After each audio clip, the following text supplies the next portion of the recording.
सरस्वत्यै नमो नित्यं भद्रकल्यै नमो नमः। वेदो वेदांगो वेदान्तो विद्यास्थानेभ्य एव च। सरस्वती महाभागे विद्ये कमललोचने विश्वरूपे विशालाक्षी विद्यां देहि नमोस्तुते। जय मा सरस्वती। আসতে চলেছে শ্রী পঞ্চমী, সরস্বতী পূজা, বসন্ত পঞ্চমী। এই দিনে অবশ্যই মা সরস্বতীর পাঁচালী শ্রবণ করা উচিত, অথবা আমাদের বছরের 365 দিনই মা সরস্বতীর পাঁচালী শ্রবণ করা উচিত। কারণ সরস্বতীর পাঁচালী যে বাড়িতে শ্রবণ করা হয়, প্রত্যেক ব্যক্তি যদি শ্রবণ করতে পারে, তো সেই বাড়িতে মা সরস্বতীর কৃপায় প্রত্যেকের বৈদিক জ্ঞান লাভ হওয়ার একটি সুযোগ থাকে। তাই আমরা মা সরস্বতীর পাঁচালীর চেষ্টা করব অন্ততপক্ষে সরস্বতীর পূজার দিনে শ্রবণ করবার, এবং পারলে প্রতিদিনই শ্রবণ করবার, বাচ্চাদেরকে শ্রবণ করানোর। কারণ ওরাই হচ্ছে এখন বিদ্যার্থী, আর ওরা এখন বিদ্যা বা শিক্ষা লাভের ওদের এখন বয়স। তাই ওরা যদি এখন থেকে, বাচ্চারা, শিশুরা যদি এখন থেকেই মা সরস্বতীর পাঁচালী প্রত্যহ শ্রবণ করতে পারে, তাহলে মা সরস্বতীর কৃপায় তাদের সঠিক জ্ঞান লাভ হবে। জয় জয় মা সরস্বতী। আমি শুরু করছি সরস্বতীর পাঁচালী। প্রণমি দেবী সরস্বতীর শ্রীচরণ, যার পূজা করেছিল কৃষ্ণ ভগবান। যাহার প্রসাদে মূর্খ হয় জ্ঞানবান, তার জন্ম বিবরণ শুনো সর্বজন। নারায়ণ ছিলা যবে অনন্ত শয্যাতে, প্রকৃতির সৃষ্টি হয় বামঙ্গ হতে।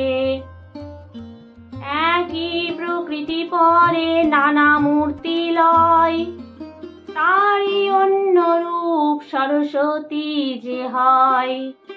যে বা পূজে যে বা স্বরে এই ভূমণ্ডলে, চারি বেদ সর্বশাস্ত্র তার করতলে। মাঘ মাসে শুক্লা পক্ষ পঞ্চমী তিথিতে, বিদ্যারম্ভ পূর্বে তারে পূজিবে ভক্তিতে। পূর্ব দিনে হবিষান্ন করিয়া গ্রহণ, শ্রী পঞ্চমী দিনে তারে করিবে অর্চন। সংযম করিয়া থাকি সর্ববিজ্ঞজন, মনমত ঘট এক করিবে স্থাপন। গণেশাদি পঞ্চদেবে পূজি তৎপরে, করিবে দেবীর পূজা অতি ভক্তি ভরে। নৈবেদ্যাদি দিবে যাহা শুনো ভক্তি ভরে, ক্ষীণ মিষ্টান্নাদি করিবে প্রদান। শ্বেত পদ্ম শ্বেত মাল্য শ্বেত পুষ্প দিবে, নানা বস্ত্র দিয়া তারে যতনে পূজিবে। শঙ্খ আভরণ আদি সুগন্ধি চন্দন, শ্বেত পদ্ম দিয়া তারে করিবে অর্চন। নানাবিধ ফুলে ফলে সাজায়ে যতনে, করিবে দেবীর ধ্যান ভক্তি যুক্ত মনে। শুভ্র বর্ণা হাস্যময়ী অতি মনোহরা, রতন ভূষণ তার সর্ব অঙ্গে ধরা। অতি চন্দ্র প্রভা তিনি করেন ধারণ, পরিধানে শ্বেত বস্ত্র শ্বেত পদ্মাসন। ব্রহ্মা বিষ্ণু আদি করি দেব অগণন, অর্চনা করেন তারে হয়ে এক মন। অষ্টাক্ষর মূল মন্ত্র বাগদেবীর হয়, ভক্তি ভরে সাধ্য মতো জপ শুধু তাই। এই মন্ত্র যেই জন জপে ভক্তি মনে, দেবী বর পুত্র হয় জানিবে ভুবনে। সত্য যুগে এই মন্ত্র ভাগীরথী তীরে, নারায়ণ ছিল বাল্মীকি মুনিরে। পুষ্করে শুক্রের দেন ভৃগু মহামতি, মরীচির কাছে পান গুরু বৃহস্পতি। ভৃগুরে মন্ত্র দেন দেবনারায়ণ, জরৎকারু আস্তিকেরে করেন অর্পণ। কলিযুগে কালিদাস মহামূর্খ ছিল,